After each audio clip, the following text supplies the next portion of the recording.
All right, guys, you got the big dog here, Old School Smoked Meats. Had one of my subscribers wanted me to throw down a turkey, so we're going to do this in a two-phase. I'm going to do the brine, and then I'm going to actually do the turkey tomorrow.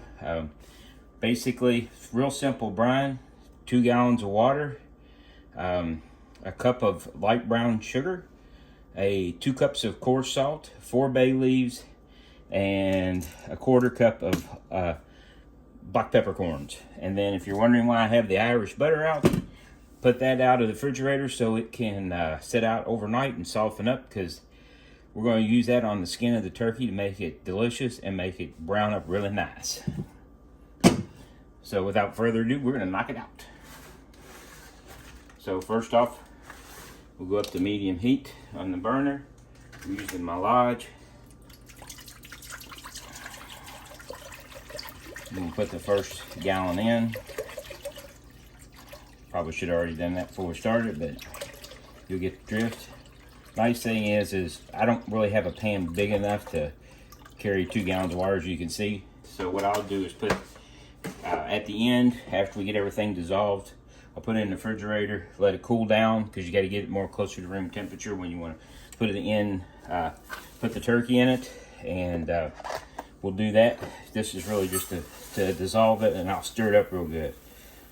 2 cups of kosher salt. 1.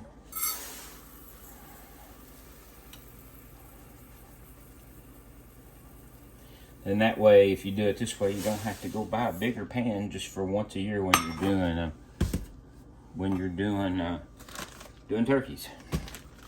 I actually set mine overnight out. There's a half. Another half out of here. My bag's not very big. And a half.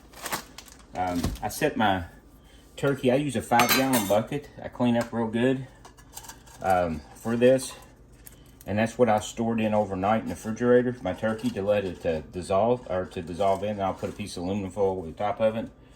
There's 4 bay leaves. Last but not least, this is a half cup. I'm going to use a 1/4 cup. Use about a half of that for the mix. You can see. And that's all there is to it. We leave it on medium heat as it, I'll stir it up a little bit to get it started. Then I'm going to cover the top on it and let it go. And then we will check back on it after a while. I'll take videos all the way through this so you guys can see what I'm doing. Like I said, 2 gallons of water, 2 cups of kosher salt, 1 cup of light brown sugar, half a cup of black peppercorns, and 4 bay leaves. That's all there is to it. And get your butter out. Let it sit out overnight so that you'll be able to rub it on the turkey. If it's hard, it's going to be hard as heck to do it. I like mine good and soft, so I can put on a set of gloves and just go to town on them. As soon as this is ready to go, I'll dump it in the 5-gallon bucket and put the turkey in. You guys will see that as well. Alright, guys, 45 minutes in. We're going to pop this top and see what we got. Ooh, we got a nice, good rolling boil. Everything's all good and stirred up, as you can see. Sorry, kind of pulled away there a little bit. So, we're going to kick this off. And now we're going to put it in the refrigerator for about an hour. Now, I'm not going to make punishment like that of you watching me put this in the refrigerator, but that is where we are. Nice rolling boil. Everything seems to be good. I'm going to put that in, and then in an hour, I'm going to put that other gallon of water in my 5-gallon bucket. This is my 5-gallon bucket, stir it up, and we'll bring that turkey out. Alrighty, guys, we're back. You can see, I've got my empty bucket. Get ready to pull the brine out of the refrigerator. In the back corner here, I've already got my turkey out. I unbagged it. Make sure you pull, it should go in, if you're buying a frozen one, it should be in there for a couple of days. You got to make sure you pull that neck and that bag out. That will have the stuff to make the gravy with if you want to. Mine will probably go to my dog because he eats raw food anyway, so we'll probably just give that to him. I rinse my turkey down real good before I put it in my brine, because, you know, don't know where it's been before it got to me. So let's rinse it off real good, clean it up. This particular one has a temperature gauge in it, so we will deal with that. Again, the brine is cooling, but it looks pretty good. You can see. We're gonna put this in this bucket. Like I told you before, I'll put this in the bucket. I'll put another gallon of water in it. I'm gonna stir it up, and I'm gonna set my turkey down in it. Push it all the way down in. And then I'm gonna take it down and put it in the refrigerator overnight. When you're thawing one out, you need to thaw them out overnight. All right, just make sure you do that. When you thaw them out until they're thawed out, and then you put them in the refrigerator overnight. You can't leave poultry and stuff sitting out for longer than about an hour. They do like when you're pulling it out of the brine, you let it set for an hour before you put the last bit of rub on it and put it on the smoker in this case, or in the oven, whichever way you're doing with it. But just I know I'm taking a little bit more time in the video than normal on talking, but this is very important, and we want to make sure we do this right because we're dealing with poultry. So we're going to dump this in right now. As you see, straight up. All right.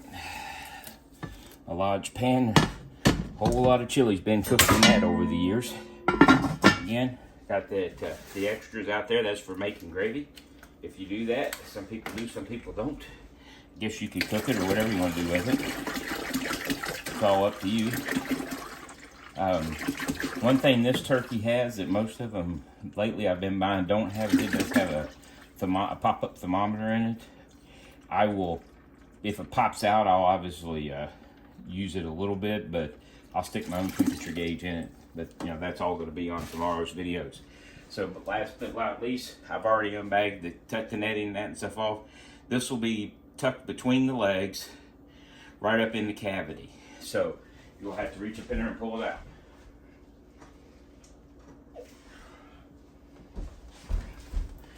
There is the bird. You can see, got the little, you can see you got the red thermometer gauge in it. I'm just going to drop it straight in here.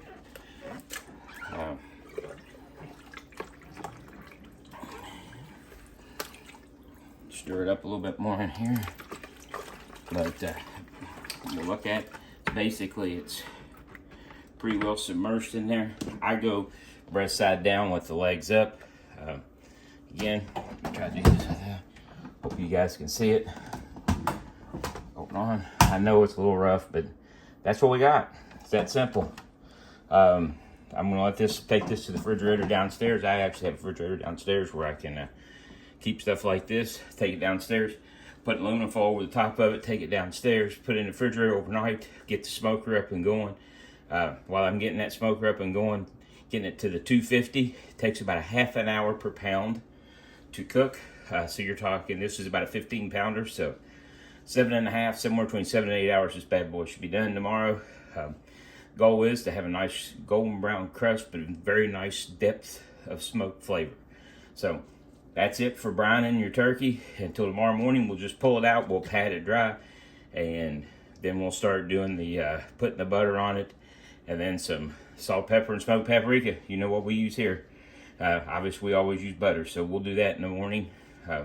But that's all there is to brining a turkey. Got any questions or anything, hit me up on the comments, and I'll get back to you on that. I do a pretty good job of answering, and if you like what you see, hit the like button, subscribe. But pretty simple to brine a turkey, and this is the easiest way I could find to do it. 2 cups of kosher salt, 1 cup of light brown sugar, a half a cup of peppercorn to 2 gallons of water. I don't know how much easier we can get than that. That was the end. Also, the last thing is you got your 4 bay leaves. That's it. Alrighty, guys, we're getting ready to take the turkey out of the brine. I'm gonna pull the cover off so you can see it. That's what a turkey that's been in the brine overnight looks like. Real close to what it looked like when we put it in, except for you can see that the bay leaves last night kind of dried out, and now they've taken all the water back in.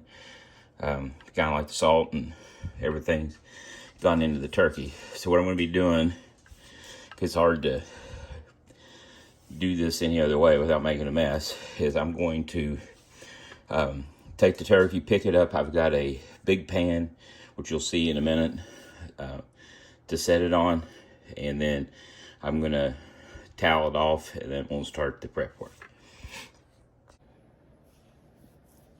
All right, guys, so you're asking yourself, why brine a turkey? Well, the reason you brine a turkey is you want to let all that salt will suck in that brown sugar. It'll suck in whatever you put in your mix. If you buy a store-bought mix or whatever, it's going to suck all that in there overnight.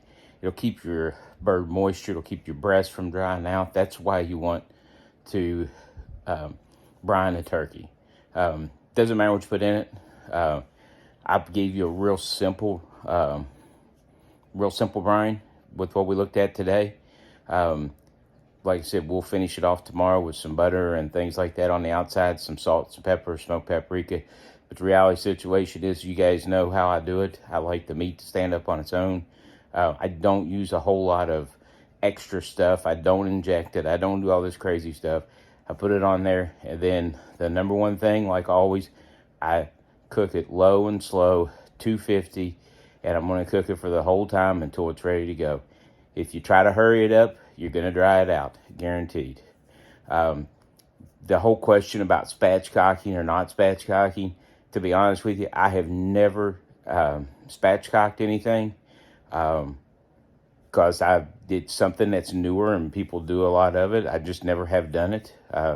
I kind of feel like it might make the breast and stuff dry out because you're opening that underneath side. But I can't give you a good opinion on it. What I could tell you is every one of these that I've done, if I cook them low and slow, smoke them that way, the flavor's phenomenal. I don't spatchcock them. I just go straight into it, just like the turkey is. There was some plastic handles on the back of the drumsticks. I will cut those off before I put them on the smoker because I don't want any plastic melting around. But outside of that, I'm not going to do much else to it other than rub that thing down real heavy in butter tomorrow, some salt, pepper, smoked paprika, and that's what I'm going to do. You'll see it on the next video. Next phase of this, I'm going to break this into 2 phases. Old school smoked meats. Hit that subscribe button, hit the like button, shoot me some comments. I love the comments, and the guys that have been commenting here to me, they know I get back to you as quick as I can. And you know, I've seen some really good videos from some other people, so take a look at some of my subscribers, because there's some good videos out there that they're doing. They're top notch.